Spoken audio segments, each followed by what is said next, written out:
Ukraine's President Volodymyr Zelensky, who's offered to help countries in the GCC, the Gulf Cooperation Council countries, counter the threats that come from the Shahid drones of Iran. But remember, Ukraine is already in the line of Russian fire. Now, in an exclusive conversation with India today, Finland's President, Dr. Alexander Stubb, he outlined what could well be the end game in the Russia-Ukraine war, and that's a big, big story that my colleague Geeta Mohan and I get you on this broadcast.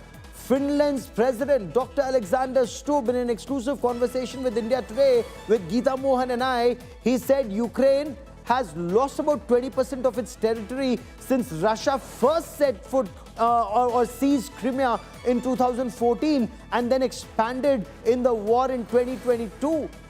But he insisted that any peace deal would not legally recognize this Russian annexation. But there could well be some kind of peace on the borders. Russia could perhaps retain de facto control of parts of territory under its control, roughly about 20%, but will not get international recognition for it.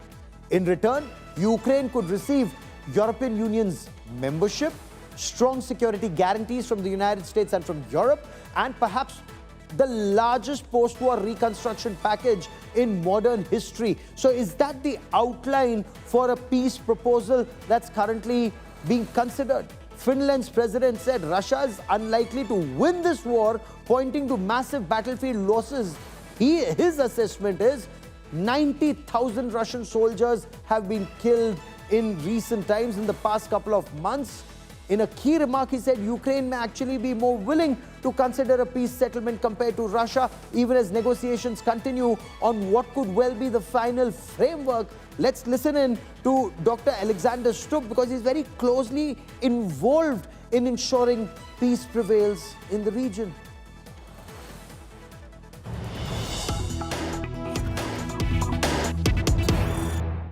Do you think the Russia-Ukraine war, the focus on Russia won't be as much because resources that could have gone to Ukraine or should have been used in that conflict will now be diverted to West Asia? Well, I think two of the things that Ukraine has needed from the beginning and continues to need. One is air defense, and of course we're seeing a lot of the air defense now in this part of the world. And the second one is missiles, both of which are needed. But we have to understand that Ukraine is in a much better position than they were a year ago. On the battlefield, I hate to use these numbers, but over 90,000 Russian soldiers dead in 3 months. They're not able to recruit as many as they lose on the battlefield. Last month, Ukraine gained more territory back than Russia gained. I was in Kyiv on the anniversary of the war on the 24th of February, showing my strong support for President Zelensky and the Ukrainian people. They are in a much better place. And you have to understand that, I come from a country which understands what's going on because the Soviets attacked us in the Winter War and the War of Continuation. So there's a strong affinity. And I'll be very frank with you, Finland would have never joined NATO had Russia not attacked Ukraine. So these are big things in our region. And the important thing is that we understand each other and what's going on. But you did join the NATO. Yes, definitely. And now we see a very fragmented, disrupted, almost broken NATO in such... I disagree fundamentally, but go ahead. Is NATO really not facing an existential crisis No, here? not at all. We're seeing the birth of NATO 3.0. Sans America. Sans America, without America. No, I don't think so. I think the United States is now shifting the burden when it comes to conventional warfare. And that's what we're doing. That's why we're increasing our defense expenditure to 5%. That's why Finland joined. That's why Sweden joined. So you had one of the most substantive armies in Europe. We have 1 million men and women that have done military service. We have 280,000 that we can mobilize at wartime. We have over 60 F-18s. We just bought 64 F-35s. So and the list goes on. We have the biggest artillery in Europe together with Poland. And as I always say, we don't have them because we're worried about Sweden. We have them because we're worried about Russia. So what we're seeing is a rejuvenation of NATO and a burden shifting on the conventional side, but then the nuclear umbrella will still stay with the United States. So I'm not worried about the future of NATO at all. Quite the contrary. I think it was a strategic mistake by Russia to attack Ukraine because it strengthened NATO. But then it's gained more territory. And I mean, let me just give you the other side of the story. Both Geeta and I were in Ukraine when the war started, and we covered it both 2022, 2023. They've lost about 20% of their country. They've lost a large number of people. Economy is in tailspin.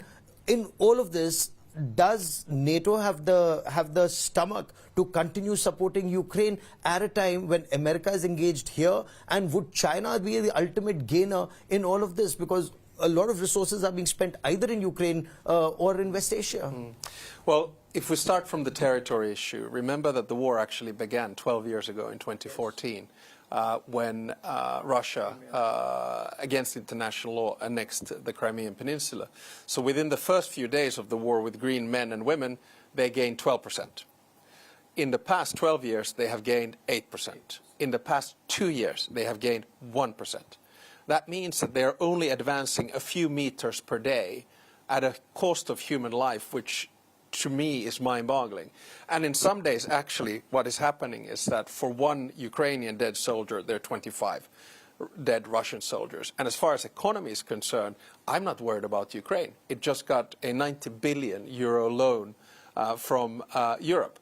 NATO is not involved, but the member states of NATO, like Finland, like Norway, like Denmark, are supporting Ukraine a lot. The economic problem is actually with Russia. Zero growth, zero reserves, interest rates of 16%, inflation double digits, and on top of that, a potential bank crisis. So I think the person who is more worried right now is President Putin. And if I may be very direct, what's going to happen is that Russia is not going to win this war, but it's virtually impossible for them to forge a peace because they know that they will look bad.